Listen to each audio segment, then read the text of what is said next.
So it's basically just experimentation. You just can't do the same things over and over again. Even when I've done whole books of sonnets, the American sonnets or the Holy sonnets, you try to play with forms, you try to play with approach, you try to play with all kinds of things.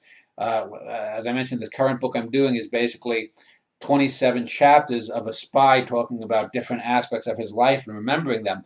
And so I'm trying. It's not necessarily a direct, straight narrative. So I sort of like think of it like if you were at a block party or some big thing where they have those multicolored banners in a row, and so the banners start off thick and they taper to the end and they're all hanging down, and 27 colored banners sort of flowing against one another and at a certain angle, and people have to divine a narrative. So you just have to always experiment.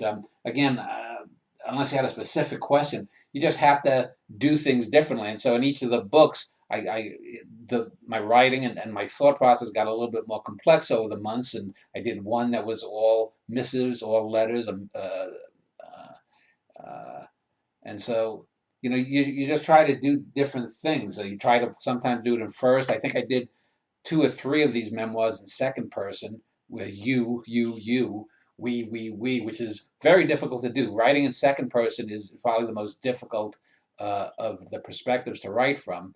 Uh, Third person is generally what most books are. Occasionally you'll get the first person, which makes up, I mean, third person is probably 95% of all narratives. Uh, Third person is probably 4.9%, and 0.1% might be second person, and that's very rarely in fiction. You might get that more in drama, but